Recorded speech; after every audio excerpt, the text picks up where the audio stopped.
नमस्कार। इस वक्त हमारे साथ मध्य प्रदेश के पूर्व मुख्यमंत्री कमलनाथ जी जुड़ गए हैं। उनसे हम खास बातचीत करेंगे और उनकी व्यस्तताओं के बीच उन्होंने आज हमसे जुड़े हैं। सर, आपका स्वागत है। आपने बहुत अच्छा प्रयास करने की कोशिश की थी आपकी सरकार में किसान ऋण माफ़ी को लेके, लेकिन भाजपा आरोप लगाती है कि बोले बहुत छोटे छोटे ऋण कमलनाथ जी के समय पर माफ़ हुए। 1 लाख का तो वादा किया था लेकिन किए नहीं। ये तो शिवराज सिंह जी झूठ बोलने से बाज नहीं आएंगे, पर विधानसभा में उनको आंकड़े पेश करने पड़े।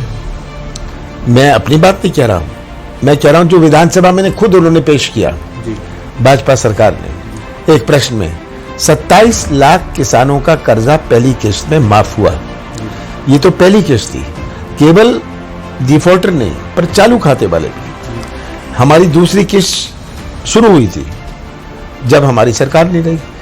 मुझे याद है, मैं आपकी प्रेस कॉन्फ्रेंस भी रहा था, आपने बैंक से बात की थी किसानों के लिए, आपने उनके एनपीओ को लेके भी चर्चा की थी। आपके पास एक प्लान था, क्या वो पूरा नहीं हो पाया? समय कम मिला। समय कम मिला, बहुत सारे प्लान पूरे नहीं। इस बात का मुझे सबसे दुख है कि मैं मुख्यमंत्री नहीं रहा, इसका दुख नहीं है।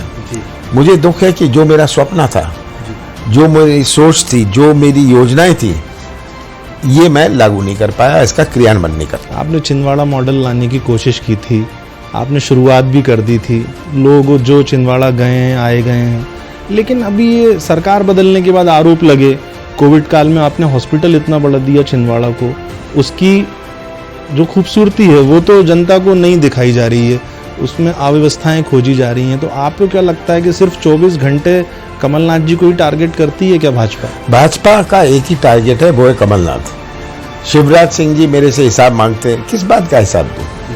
हिसाब जनता से पूछो। अगर मैंने कर्जा माफ किया, अगर मैंने 100 रुपए 100 यूनिट बिजली दी, अगर मैंने पेंशन किया, अगर मैंने गौशाला खोले, ये आम जनता जानती है। जहां गौशाला खुले, दित्ते गौशाला 15 साल में नहीं खुले, मैंने 1 साल में ये गौशाला खोले। अब मेरा एक प्रश्न तो आप ही ने जवाब पहले ही दे दिया। 100 रुपए में 100 यूनिट बिजली सभी के लिए आपने दी। आज बिजली का करंट मध्य प्रदेश को, आम जनता को लग रहा है कोयले का भी अभाव है, और अभी एक अडानी को मेंटेनेंस का कार्य दे दिया है, और जहां तक जानकारी मिली है लगभग 157 रुपया प्रति वर्ष एक आम आदमी पे बाहर आएगा बिल पे एवरेज। तो इसको आप किस दृष्टिकोण से देखते हैं मध्य प्रदेश, क्योंकि सरकारी एजेंसी को मौका देना चाहिए। जब 100 रुपए 100 यूनिट बिजली करी, मैंने कैसे ये सरल इसका क्रियान्वयन हो सकता है। मैंने ये नहीं कहा ये गरीबी रेखा का सर्टिफिकेट लाओ, ये इसका सर्टिफिकेट लाओ, जिसका 100 रुपए, जिसका 100 यूनिट उसको मिलेगा, ताकि साधारण था। यही हमें करना था कि हमारी जो योजनाएं हैं, जो हितग्राही हैं, कैसे उनको सरलता से उनको लाभ मिले। अब बिजली की संकट आई है मध्य प्रदेश में। ये तो कहते थे बिजली का सरप्लस है हमें जी, सरप्लस स्टेट। आज बिजली के बिल कितने आ रहे हैं? आज बिजली के बिल, शिवराज सिंह जी घोषणाएं करेंगे, मैं वो करूंगा, ये सब खोखली घोषणाएं, ये बाज नहीं आते। 22,000 घोषणाएं कर दी 15 साल में। रेगांव में कॉलेज नहीं, 5 दफे घोषणाएं कर गए। बरगी का पानी नहीं, कितनी घोषणाएं कर दे, 15 साल से कुछ नहीं हुआ। अब कहते हैं 1.5 साल में मैं पानी पहुंचा दूंगा। तो क्या लोग मूर्ख हैं?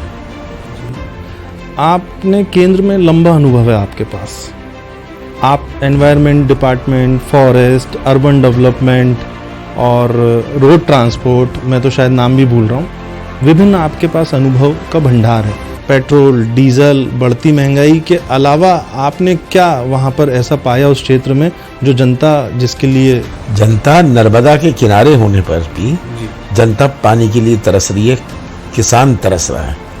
हाँ, कुछ जगह तो पानी पहुंचा, पर ज्यादातर जगह पानी नहीं पहुंचा, और नर्मदा किनारे है।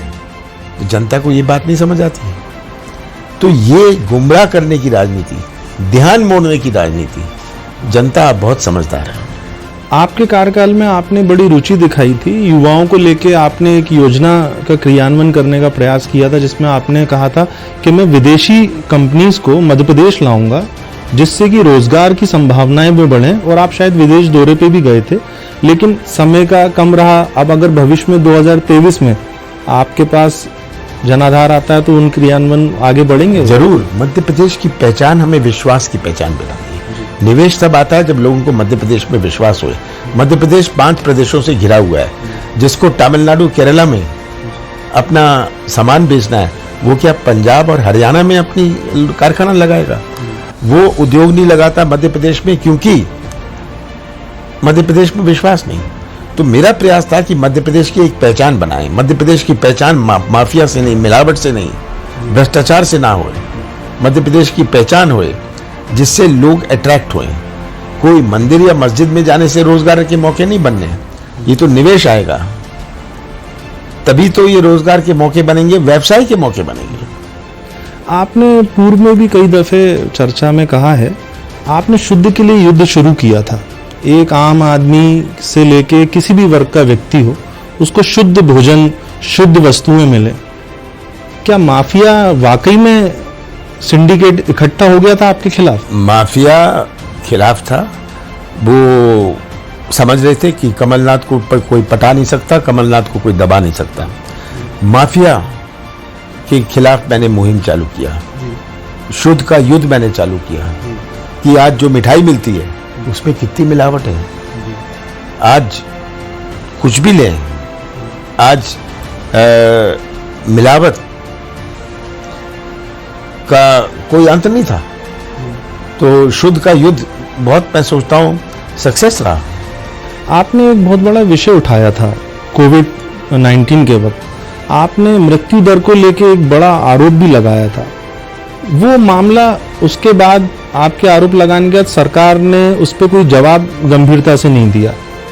कोविड में मध्य प्रदेश में 2.5 लाख लोगों की मृत्यु हुई। ये मेरे आंकड़े नहीं है, ये शमशान घाट और कब्रिस्तान के आंकड़े हैं, हर जिले के। मैंने आंकड़े इकट्ठे करे और कहा कि इसमें 80%, पहले भी तो शमशान घाट में लाशें जाती थी, मैंने उसकी तुलना करी, 80% कोविड की डेथ थी। सरकार इसको दबाने छिपाने के प्रयास में रही। 1200, आपने सबने मीडिया में देखा कि सड़कों पर बाहर, शमशान घाट के बाहर सड़कों पर लोग लाइन लगाए हुए हैं, वहां उनका अंतिम संस्कार हो रहा है। ये सब बातें सब लोगों ने देखी। और जो इन्होंने घोषणा करी 5,000 लोग मरे, 10,000 लोग मरे, इनका सर्टिफिकेट नहीं था, जो जिसकी मृत्यु हो गई वो क्या भागेगा सर्टिफिकेट लेने? और सरकार इसको दबाने और छिपाने। और शिवराज मोदी जी ने तो कहा था 26 मार्च 2020 को मैं 20 लाख करोड़ रुपए दे रहा हूं। और ये मेरे आंकड़े नहीं है, पूरे देश में जो आंकड़े हैं, जो इंटरनेशनल मीडिया ने छापे हैं कि भारत में 50 लाख लोगों की मृत्यु हुई है। आपने अपने स्तर पर प्रयास करके ऑक्सीजन भी उपलब्ध करवाई, उस पर भी आपत्ति? ये मेरे से जो बना प्रदेश के लिए मैंने किया। जहां इंजेक्शन की कमी थी, मैंने हजारों की संख्या में इंजेक्शन पहुंचाए। जहां ऑक्सीजन था, टैंकर की जरूरत थी, शिवराज जी ने मेरे से बात करी, मैंने टैंकर के मैन्युफैक्चरर से बात करी, टैंकर उपलब्ध कराए। मैंने तो शिवराज सिंह जी को सावधान किया। मैं 7 अप्रैल को छिंदवाड़ा में था और मुझे लग रहा था, जब मैंने सब अधिकारियों से बात करी कि ये दूसरा वेव आने वाला है, मैंने शिवराज सिंह जी से बात करी, उन्होंने इसे गंभीरता से लिया नहीं। अब छिंदवाड़ा में तो 1 घंटे ना ऑक्सीजन की कमी थी, ना इंजेक्शन की कमी थी, ना किसी दवाई की कमी थी। मेरे पास कोई जादू तो ना था, केवल दिलचस्पी थी, आपकी भावना थी, अपनी भावना थी। एक बड़ी चर्चा हमेशा रहती है, सवाल तो मैं कॉमन नहीं कहूंगा, आपने भरकस प्रयास किए, लेकिन उसके बाद भी कुछ लोग नाराज होकर चले गए। सिंधिया जी बीजेपी में चले गए, उनकी बात होती है। आपको लगता है सिंधिया जी के जाने से कुछ कमी अभी संगठन में, या आपको कोई ताकत कुछ कम पड़ी हो, या वापस वही कमलनाथ जी जो? देखिए, मुझे किसी की चिंता नहीं है। सिंधिया जी गए, वो उनकी अपनी राजनीति है, उनकी अपनी सोच थी। वो क्यों गए, किस लिए गए, वो आपको खुद जवाब देंगे। पर ये बात सही है कि सिंधिया जी ग्वालियर चंबल में उनका एक वजन था। ये वजन हमारे कांग्रेस के कार्यकर्ता, जो सब कहते थे कि सब चले जाएंगे, कोई नहीं गए, 10% लोग गए। शिवराज जी ने भी हाल ही में कहा कि कमलनाथ जी तो मंत्रियों से कहते थे चलो चलो, तो बोले उन्हीं मंत्रियों ने बोले सरकार को चलो चलो कर दिया। अब ये क्या सौदेबाजी हुई? मैं तो कहता था चलो चलो, जो जिनका काम नहीं होता था, जो लोग मेरे पास ट्रांसफर पोस्ट के लिए आते थे, उनको मैं क्या कहता? मेरे पास तो दिन में 24 घंटे हैं, 25 तो नहीं है। हमारे चैनल के माध्यम से हम मध्य प्रदेश को कोई जनता को संदेश देना चाहते हैं। मैं तो यही संदेश देना चाहता हूं कि आप तस्वीर अपने साथ सामने रख लीजिए और सच्चाई का साथ दीजिएगा। सच्चाई ही मध्य प्रदेश के भविष्य को सुरक्षित रखेगी। हमारे साथ मध्य प्रदेश के पूर्व मुख्यमंत्री, मध्य प्रदेश कांग्रेस कमेटी के अध्यक्ष, वरिष्ठतम नेता कांग्रेस के कमलनाथ जी जुड़े थे। उन्होंने अपना हमें कीमती समय दिया। सर, उसके लिए धन्यवाद आपको। फिर दोबारा आपको जल्दी मिलवाएंगे किसी एक और शख्सियत से।